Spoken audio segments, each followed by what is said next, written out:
Welcome back to the Robot Brains podcast on the DL, where we take a step away from AI and learn more about our latest guest with 10 quick personal questions.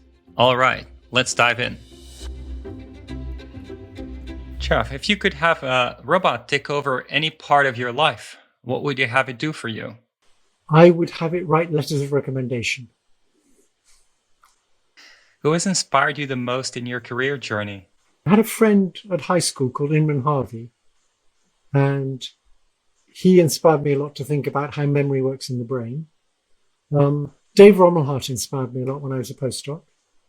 Probably the closest collaborator I've had is Terry Sinofsky, when we worked on Boltzmann machines, which was the most exciting time I've had in research.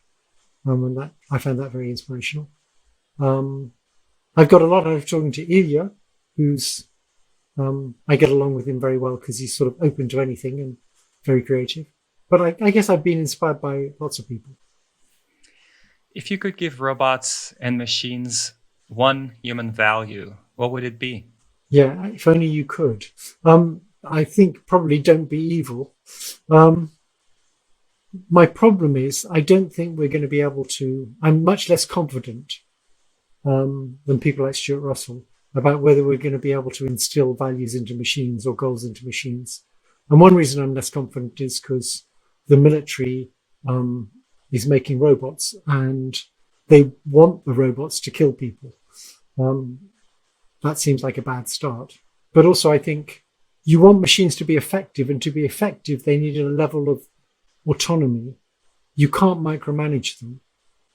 And so they have to be able to create their own sub-goals.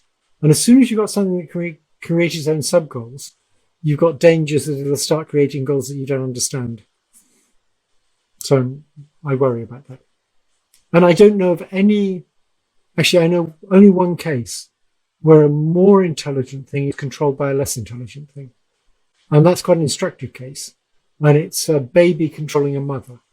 There's obviously good evolutionary reasons for that. And the way it works is the mother simply cannot bear the sound of the baby crying. That's part of it. It's not the only part. There's other more positive things too. But that's the negative part of it. So if we're to have any hope of robots not taking over, we somehow need to have some way where we can be the baby and they can be the mother. And there's something we can do they just can't bear. Outside of the world of tech, what excites you most about the current state of the world? Waiting every day for the Attorney General to do something.